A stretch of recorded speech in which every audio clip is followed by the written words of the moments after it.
suite, je vais vous infliger un petit discours. C'est l'obligation de l'exercice.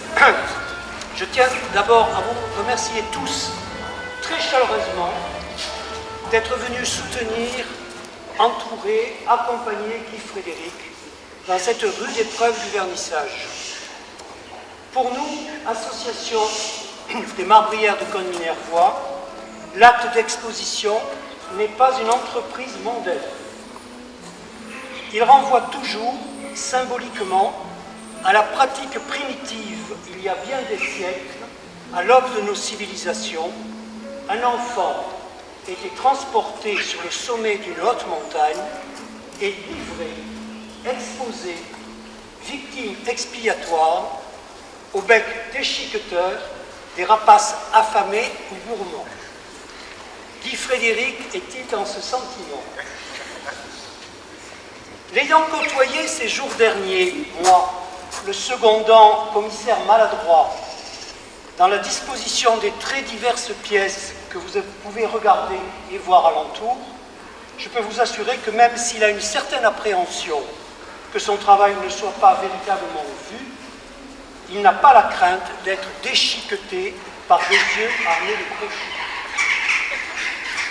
Il vous parlera bien mieux que moi. Il vous parlera bien mieux que moi de son enfance, de son adolescence, de sa jeunesse voyageuse. Vous trouverez peut-être dans son récit la source généreuse de son œuvre protéiforme. Quelle diversité de formes, de matières, quelle alliance de retenue et d'avidité, et par-dessus tout, tant d'exigences. Depuis que nous nous croisons, à l'occasion d'une exposition collective ou personnelle, Guy Frédéric ne m'a entretenu que d'un seul projet, pour lequel il a d'ailleurs sculpté spécialement la plupart de ses récentes pièces. Pouvoir exposer dans la partie souterraine du cloître cette abbaye. Descendez dans son antre. Vous y verrez la meilleure concrétisation de son processus créateur tel qu'il me l'a brièvement exposé. Être plusieurs mois dans une quasi-obsession, fixé à ce bois, fixé à ce marbre, à cette idée. Que faire? Comment faire? Comment réaliser? Plusieurs mois de ressassement, avant que ne se résolve presque magiquement l'énigme par le truchement d'un moment adonné au rêve éveillé.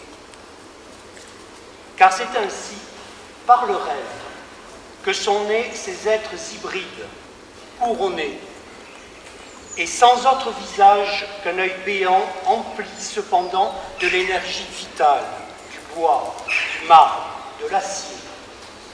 Révélateur aussi d'on ne sait au juste quelle présence, étrange et familière, alliant comme naturellement le reptilien et le conceptuel, l'abyssal et la fleur de peau.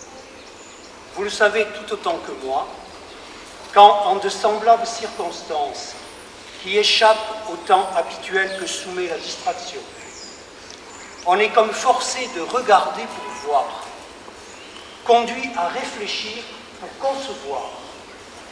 Bien des choses se manifestent et font signe. Ainsi, je lisais ce matin même les propos d'un artiste chinois, Wang Keping, réfugié depuis plusieurs années dans notre pays. Et j'y ai trouvé enfin ce que je cherchais à dire sur ce que nous pouvons admirer ici même. Le bois me chuchote son secret. Les arbres sont comme des corps humains, avec des parties dures comme des os, des parties tendres comme la chair, parfois résistantes, parfois fragiles. Je ne peux aller contre la nature. Il ne me reste plus qu'à la suivre pour qu'elle accepte d'être ma complice. La simplicité est mon idéal, la nature est ma complice. Je vous remercie et que la fête à l'artiste soit belle.